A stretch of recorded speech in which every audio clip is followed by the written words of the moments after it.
The రాజాసాబ్ని మనకు present చేస్తున్న the Maruti సాబ్ మనతో ఉన్నారు, ఆయనతో మాట్లాడదాం. హలో మారుతి గారు. హాయ్ అండి. సార్, మొత్తానికి ఈ సెట్లో అంటే ఫస్ట్ లుక్ ఇచ్చారు. ఈ సెట్లో మిమ్మల్ని చూస్తుంటే కనుక అర్థమైంది మీరు ఎంత కసరత్తు చేశారు రాజాసాబ్ని మాకు ప్రజెంట్ చేయడానికి అని చెప్పి. సో ఇందాక మీరు అన్నారు రాజాసాబ్ అనే సినిమా అంటే హర్రర్ కామెడీ అనేది ప్రభాస్ గారి చాయిస్ అని. సో ఆయన అంత ఇంట్రెస్ట్గా హర్రర్ కామెడీ చేద్దాం ఉన్నప్పుడు దీనికి ఆయన ఇదేమైనా ఉన్నాయా, లేకపోతే మొత్తం మీరు చెప్పింది యాజ్ ఈజీగా చేసుకుంటూ వెళ్ళిపోయారా? అలా ఏం లేదండి. అంటే ఆయన ఆయన ఈ జోనర్లో సినిమా చేద్దాం బాగుంటుంది, నీ దగ్గర ఏ లైన్లు ఉన్నాయని అన్నారు. ఏదో ఒకటి చెప్పాను, బాగుంది కదా ఇది, దీని మీద వర్క్ చేద్దాం అని అన్నారు. అట్లా ఇంకా ఆయన నేను కలిసి యాక్చువల్గా బౌన్స్ చేసుకోవటం, ఐడియాస్ డెవలప్ చేసుకోవటం, అలా అలా అలా అలా దీన్ని స్కేల్ పెద్ద చేసుకున్నాం. అట్లా నాకున్న అంటే ఒక వాళ్ళు, ఒక గురువు, ఒక ఇది అన్ని ఇంకా ఆయనే. ఇంకా ఆయనకి వెళ్ళి నాకు ఏ సీన్ వచ్చినా చెప్పడం, ఆయన ఎగ్జైట్మెంట్ చూసి ఇది వర్కౌట్ అవుతుంది అనుకుని రాసుకోవటం, అట్లా అలా ఒక క్రియేటివ్ పార్ట్నర్షిప్ అంత బాగా వర్క్ చేసుకున్నాం ఇద్దరం.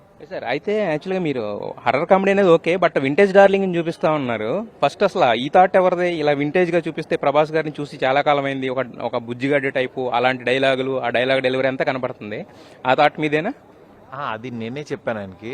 యాక్చువల్గా ఇలా ఉంటే బాగుంటుంది డార్లింగ్, ఒక మిడిల్ క్లాస్ ఆ సెక్టారు, మీరు అది ఒరిజినల్ ఇది ఉంటుంది, అది మనకి ఆ రూట్స్లో ఉన్న ఆడియన్స్కి దగ్గర అవ్వట్లేదు, అది ఒకసారి దాని మీద వర్క్ చేద్దాం అని అంటే డన్ డార్లింగ్ అని అన్నారు. ఇంకా అక్కడి నుంచి ఇంకా ఆయన క్రియేటివ్ ఫ్రీడమ్ ఫుల్ ఇస్తారు ఆయన.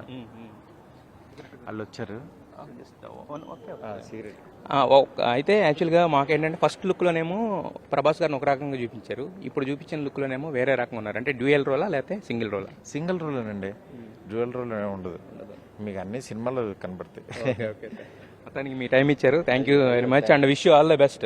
మీరు ఈ సెట్ విజిట్లో కూడా నాకు ఒక విషయం అర్థమైంది, మీరు ఎంతైనా చూపించుకోండి, మీరు ఊహించిన దానికి 10 ఇంతలు సినిమాలు చూపిస్తామనే కాన్ఫిడెన్స్ అయితే కనిపిస్తుంది హాలీవుడ్ లెవెల్లో.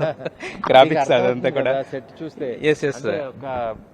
అంటే ఎంత డీటెయిలింగ్ వర్క్, ఒక మీకు రియలిస్ట్ సెట్ లోకి వచ్చినట్టు ఉంటుంది. ఇది ఒక రియల్ ప్లేస్ లోకి వచ్చిన ఫీలింగ్ ఉంటుంది. అరే నిజంగా ఇలాంటి ప్లేస్ భలే ఉంది అని అనిపిస్తుంది. అంటే మీకు రాజీవన్ గారు కూడా చాలా హెల్ప్ అయినట్టుంది. ఆ ఓడలు ఉంటాయి కదా, ఆ ఓడలను కూడా అంత చేశారు, మర్రి చెట్టుకి లేచిపోయే పేళ్లు, ఆ పిచ్చులను కూడా అంత డీటెయిలింగ్ గా చేసుకొచ్చారు. యాక్చువల్గా ఇది ఒక సెట్ అండి. ఇలాంటి యాక్చువల్గా ఇంకో 2-3 ఉన్నాయి వేసాం, కాకపోతే ఇక అన్ని మేము చూపించలేం కాబట్టి.